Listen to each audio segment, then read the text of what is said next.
Look, this is Molei Wright. Last May, I told you about the day that changed her life forever. Molly and her boyfriend Jeremy were driving over Kenosha Pass this past January in a snowstorm when their car was hit by a truck. Molly was nearly killed. Now, 10 months later, she continues to fight, and you won't believe how far she's come. It was back in March when it seemed all hope was lost.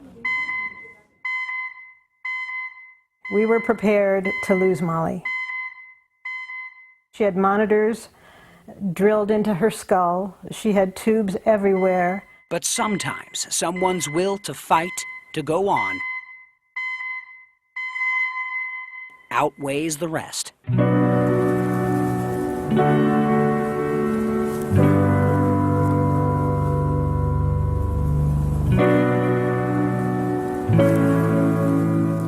Seven months ago, Molly was in the hospital, partially paralyzed, internally decapitated, and doctors gave her a less than 1% chance to live.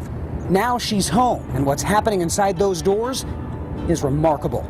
Okay, now light fingertips on the bar there for me. Molly is up and moving. Good. And then quarter turn to the left. Every step she takes means progress. She's relearning things we all take for granted, like how to swallow. She has motor ataxia, so it's hard for her to control her movements.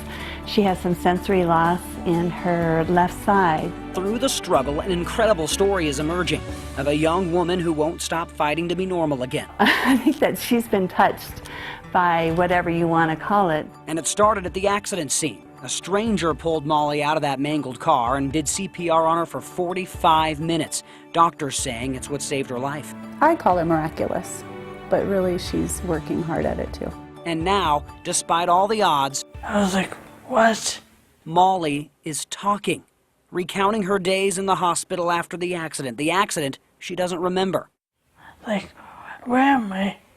What happened? Molly was stuck in that hospital bed, fully aware but unable to talk.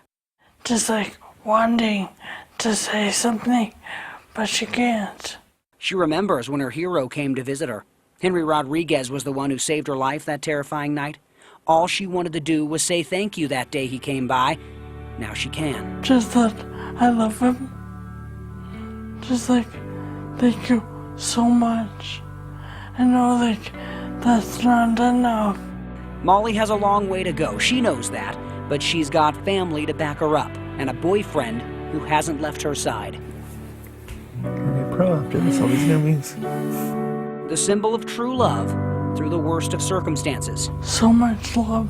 You think it's the love that got you through? Yeah, for sure. And a fighting heart that won't stop beating. I joke with Jeremy, saying I'll be the next Olympic swimmer. Oh, who knows? Maybe.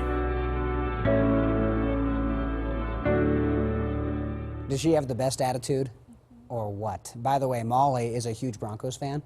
The first thing her family did for her when she got out of the hospital over the summer was throw her a Super Bowl party, obviously. A party they couldn't throw for her back in February. Needless to say, she was happy with the outcome.